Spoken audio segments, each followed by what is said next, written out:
Hello everyone, welcome to my channel. तो हमने last lecture में देखा है कि how to install code blocks IDE, then how to compile and how to execute program. तो in this lecture we will see how to write a program in C. तो C language में हम programme कैसे लिख सकते हैं, what are the steps that we must follow while writing the C language program. तो कौन से स्टेप्स हमें फॉलो करने हैं लाइक सी लैंग्वेज का प्रोग्राम लिखते वक्त, ये हम इस लेक्चर में देखेंगे। तो मैंने यहाँ पे एक प्रोग्राम लिखा है to find the area of circle. तो फॉर एग्जांपल हम जैसे मेल भेजते हैं किसी को, तो हम एक सीक्वेंस ऑफ स्टेप्स फॉलो करते हैं। या उसमें क्या रहते हैं, फर्स्ट हम टू में एड्रेस लिखते हैं, देन हम सब्जेक्ट लिखते हैं, then main matter, and then नीचे थैंक्स एंड रिगार्ड्स, ये स्टेप्स हम फॉलो करते हैं। या हमें कुछ सब्जी बनाना है तो हम क्या करते हैं, उसके लिए भी जो एक प्रोसीजर फॉलो करते हैं, पहले प्याज ऑनियन जो है वो कट करके रखना है, पूरा मसाला एक साथ लेना है, जो भी इंग्रेडिएंट्स लगते हैं वो हम एक साथ लेते हैं। तो एक हम सीक्वेंस ऑफ स्टेप्स फॉलो करते हैं। और कुछ स्टेप्स हम क्या करते हैं कि फॉलो भी नहीं करते, जो हमें नहीं चाहिए। या कुछ स्टेप्स आपको मस्ट रहते हैं कि वो फॉलो ही करने हैं। कुछ स्टेप्स आप इग्नोर भी कर सकते हैं। उसी तरह से हम देखेंगे कि सी लैंग्वेज में अगर हम प्रोग्राम लिखना है तो कौन से स्टेप्स हमें मस्ट फॉलो करने, कंपलसरी फॉलो करने, कौन से स्टेप्स हम इग्नोर कर सकते हैं वाइल राइटिंग प्रोग्राम्स। तो ये जो प्रोग्राम है, ये प्रोग्राम है, it is a program to calculate the area of circle. इसके लिए मैंने प्रोग्राम लिखा है। तो आपको एक्चुअली ये प्रोग्राम कंप्लीट अंडरस्टैंड करने की जरूरत नहीं, लेकिन आपको बस इस लेक्चर में इतना देखने की प्रोग्राम के स्टेप्स क्या होते हैं, कैसे लिखना है। ये प्रोग्राम कंप्लीट अंडरस्टैंड करने की जरूरत नहीं। अगर आप फर्स्ट टाइम देख रहे हो तो आप समझ भी नहीं पाओगे। लेकिन जैसे जैसे नेक्स्ट वीडियोस आप देखोगे तो आपको एक्चुअली हर एक वर्ड्स का, हर एक आपको क्या होगा, मीनिंग समझ में आएगा। तो इस लेक्चर में इतना ही समझना है कि प्रोग्राम कैसे लिखना है, what are the steps that we must follow while writing a C program. Okay.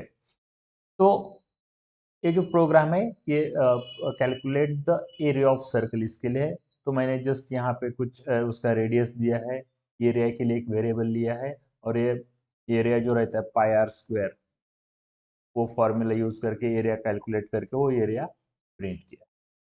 No need to understand much, just see the program structures, क्यों लिखने क्या है।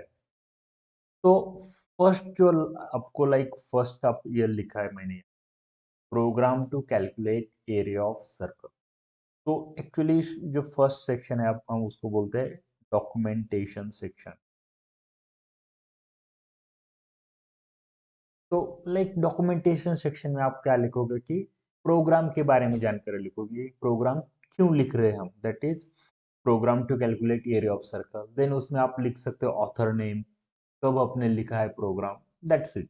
ये हो गया आपका डॉक्यूमेंटेशन सेक्शन। और documentation section is not a part of your program, ये आपके प्रोग्राम का पार्ट नहीं है, लेकिन जो प्रोग्राम रीड करेगा उसी के लिए है। एक्चुअली ये इंफॉर्मेशन रहती है, ये प्रोग्राम का पार्ट नहीं है। तो और ये हम कैसे लिखा है, ये देखो यहाँ पे डबल फॉरवर्ड स्लैश। ये डबल फॉरवर्ड स्लैश क्या बताता है कि it is a comment, comment है और ये प्रोग्राम का पार्ट नहीं है। जस्ट जब आप प्रोग्राम रीड करोगे तो आपको ये एडिशनल इंफॉर्मेशन प्रोवाइड करते हैं। तो जो एडिशनल इंफॉर्मेशन हम प्रोग्राम में प्रोवाइड करते हैं वो किस में लिखते हैं, कमेंट सेक्शन। और कमेंट सेक्शन कैसे लिखना है, डबल फॉरवर्ड स्लैश। और डबल फॉरवर्ड स्लैश में जो भी लिखोगे वो प्रोग्राम का पार्ट नहीं, जस्ट फॉर इंफॉर्मेशन रहता है। दैट इज दिस इज, ये जो लाइन है program to calculate area of circle, this is just for information और दिस इज योर डॉक्यूमेंट। तो आप ऐसे लिख सकते हो documentation double slash. Then second line जो सेक्शन आता है वो आता है लिंक सेक्शन।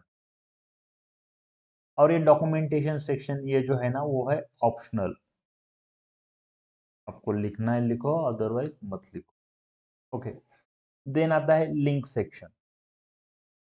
और ये लिंक सेक्शन जो है ना, इसमें अगर आप देखोगे तो क्या लिखा है मैंने, हैश इंक्लूड stdio.h। तो फर्स्ट जो है ना ये जो लिंक सेक्शन है वो स्टार्ट होता है हैश, हैश ये जो सिंबल है इससे, और इसमें जो इंक्लूड है, ओके, इंक्लूड वर का मीनिंग की वो जो कुछ फाइल हमें क्या करना है प्रोग्राम में इंक्लूड करनी है, लिंक करनी है, इसके लिए हैश इंक्लूड, ओके। देन मैंने लिखा है कि stdio.h, इसका मीनिंग क्या है, std that is standard, I stands for input, O stands for output, that is standard input output, H stands for header file, HEADER header file, यानी ये जो लाइन है क्या है, standard input output header file, okay. अभी standard input output devices कौन से होते हैं, like keyboard, monitor, standard input, यानी कीबोर्ड थ्रू हम क्या करते हैं, कंप्यूटर को इनपुट देते हैं और उसका जो आउटपुट है वो क्या करते हैं, मॉनिटर स्क्रीन पे देखते हैं। दैट इज, ये जो फाइल है ये फाइल हमें क्यों यूज करना है, जब हम standard input output devices related functions जब हम यूज करेंगे, तो उसी वक्त क्या करना है हमें, stdio.h ये फाइल यूज करना है। तो मैंने ये प्रोग्राम में कहाँ standard input output function use किया है, तो यहाँ पे अगर देखोगे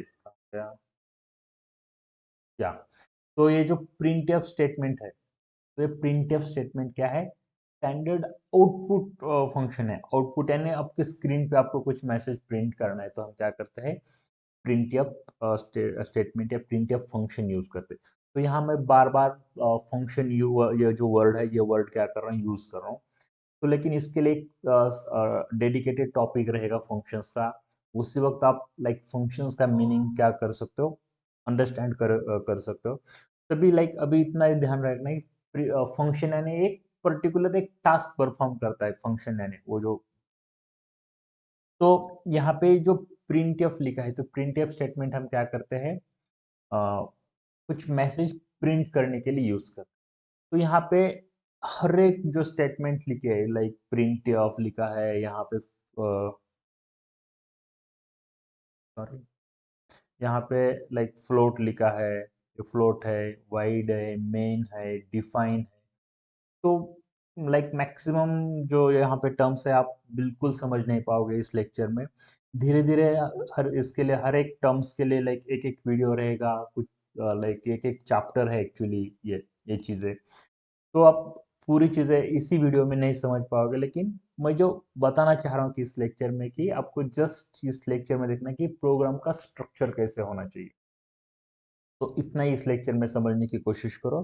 तो फर्स्ट हमने देखा है डॉक्यूमेंटेशन सेक्शन, देन से देन सेकंड है लिंक सेक्शन। तो लिंक सेक्शन में ऐसे कि आपको क्या करना है कि जो भी फंक्शंस हम यूज कर रहे हैं प्रोग्राम में, लाइक, और तो वो जो फंक्शंस है, ये फंक्शंस क्या है, वो फंक्शंस लाइक सी के जो हम कंपाइलर इंस्टॉल करते हैं, जो सी की लाइब्रेरी रहती है, उसी में क्या किए होते हैं, वो फंक्शंस डिफाइन किए होते हैं। तो standard input output related functions है, तो क्या है, stdio डॉट फाइल में है। तो मुझे printf फंक्शन यूज करना है, इसलिए मैंने क्या किया, stdio dot h file use की, इसको क्या बोलते हैं, हेडर फाइल। फॉर एग्जाम्पल मुझे ना मेरे प्रोग्राम में स्क्वायर रूट फाइंड आउट करने के लिए फंक्शन यूज करना है, तो उसका वो फंक्शन कौन सा है, sqrt, ये फंक्शन यूज है। तो अगर for example square root of 5, 5 उसका स्क्वायर रूट फाइंड आउट करना है, तो इसके लिए मुझे ये फंक्शन यूज करना है। तो मुझे ये जो फंक्शन है, ये फंक्शन कहाँ डिफाइन किए हैं, तो उसके लिए एक फाइल होती है मैथ डॉट एच। तो मैथ डॉट एच ये फाइल में क्या होती है, ये फंक्शन है।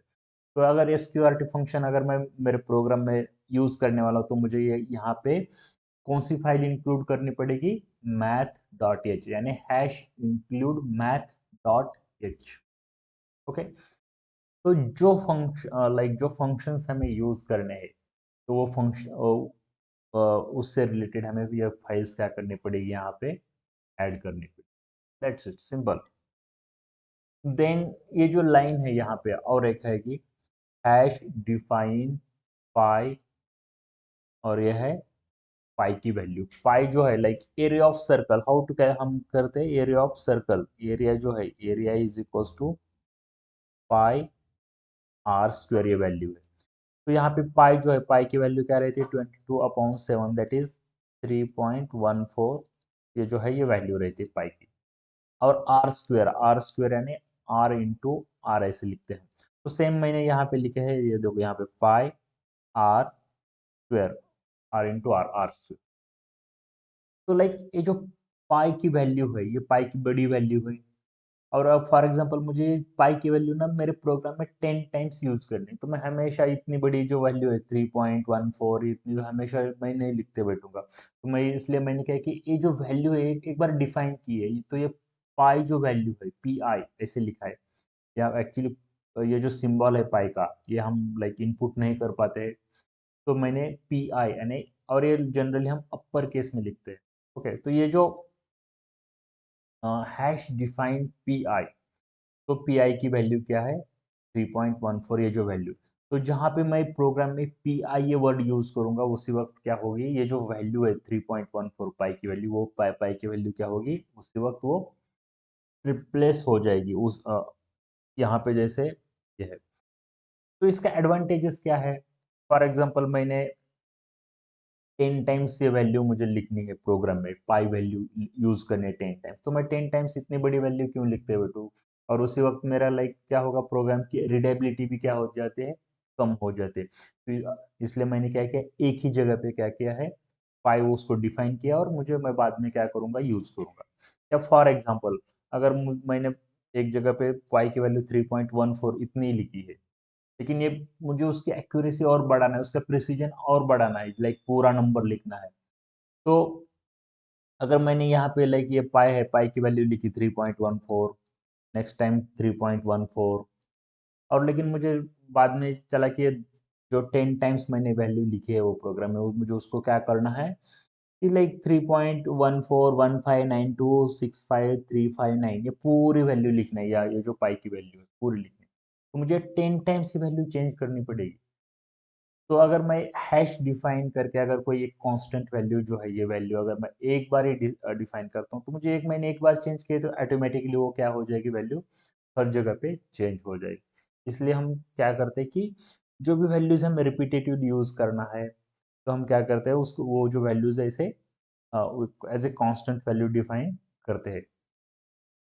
तो ये जो दो स्टेटमेंट्स है, हैश इंक्लूड ग्रीन कलर में stdio.h एंड हैश डिफाइन पाई, तो इसको बोलते हैं हम pre processor directive, pre processor directive.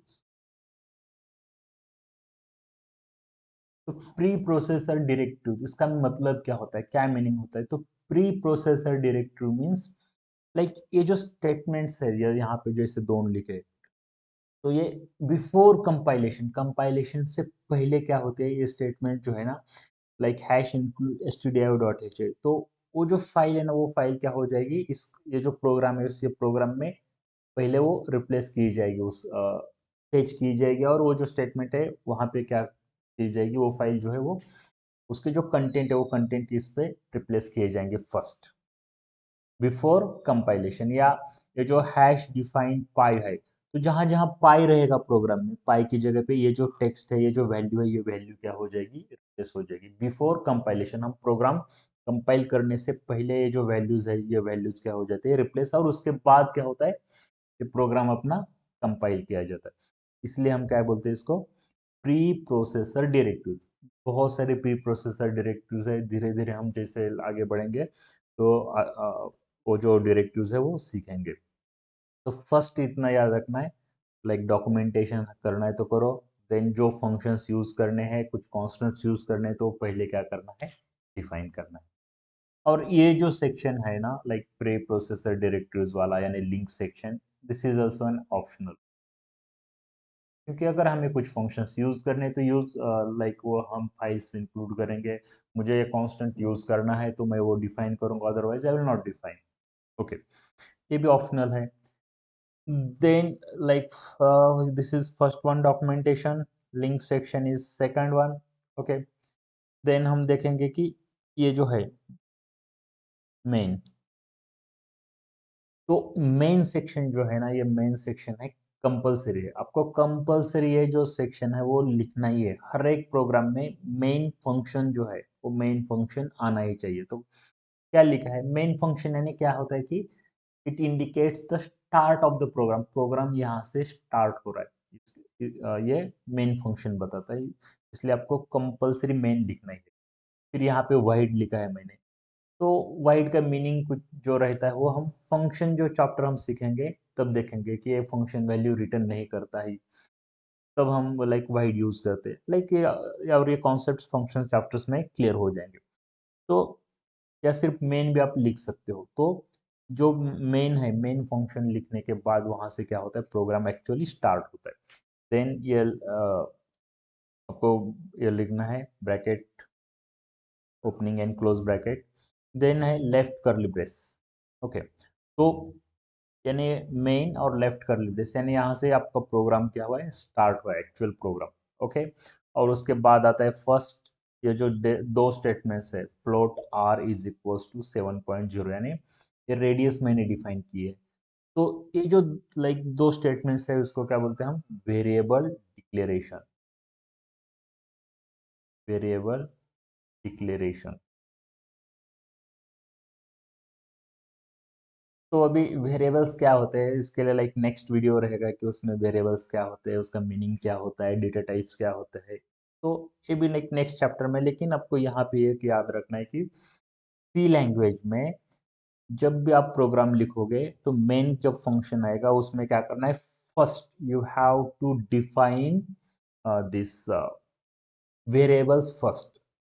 जो भी अदर स्टेटमेंट्स है like area is equals to pi into r, ये जो लाइक स्टेटमेंट है या प्रिंट एफ स्टेटमेंट है, ये सभी स्टेटमेंट से पहले क्या करना है आपको, ये जो वेरिएबल्स है वो वेरिएबल्स डिक्लेयर करना है, और ये कंपलसरी है, कंपलसरी, ये स्टेटमेंट्स ऑप्शन, अगर कुछ वेरिएबल्स है तो आपको पहले डिफाइन करना है, यूज करने से पहले या जब प्रोग्राम के शुरू में डिक्लेयर करनी है, बाद में आप डिक्लेयर नहीं कर सकते। लेकिन अगर अदर लैंग्वेजेस लोगे, सी प्लस प्लस, ये जावा, यो, तो उसमें हमें जहाँ वेरिएबल चाहिए वहां पे हम क्या कर सकते हैं, डिक्लेयर कर सकते हैं। लेकिन सी लैंग्वेज में ऐसा नहीं चलेगा, सी लैंग्वेज में आपको वेरिएबल जो है ना फर्स्ट में डिक्लेयर करना है, शुरू में लाइक डिक्लेयर करने हैं, कंपलसरी है। तो वेरिएबल्स क्या होते हैं ये नेक्स्ट चैप्टर में हम देखने वाले हैं। और उसके बाद आपका जो मेन लाइक पूरा जो प्रोग्राम रहेगा वो प्रोग्राम आप क्या कर सकते हो, लिख सकते हो, जो भी प्रोग्राम का मेन लॉजिक है। ये मेन फंक्शन हुआ, और मेन फंक्शन के बाद में कुछ अदर जो सम फंक्शंस डिफाइन करने, वो फंक्शंस हम क्या कर सकते हैं, इसमें हम फंक्शंस, अदर फंक्शंस भी हम क्या कर सकते हैं, डिफाइन कर सकते हैं बाद में। तो ये ओवरऑल स्ट्रक्चर है। और भी कुछ लाइक सेक्शंस है जो कि मैं यहाँ पे लाइक प्रोटोटाइप है, ग्लोबल वेरिएबल्स है, तो मैं इस लेक्चर में लाइक मैंने नहीं कवर किए, बाद में हम जब फंक्शंस या टॉपिक्स सीखते लाइक जब देखेंगे ना उसी वक्त हम ये चीज़ें सीखेंगे।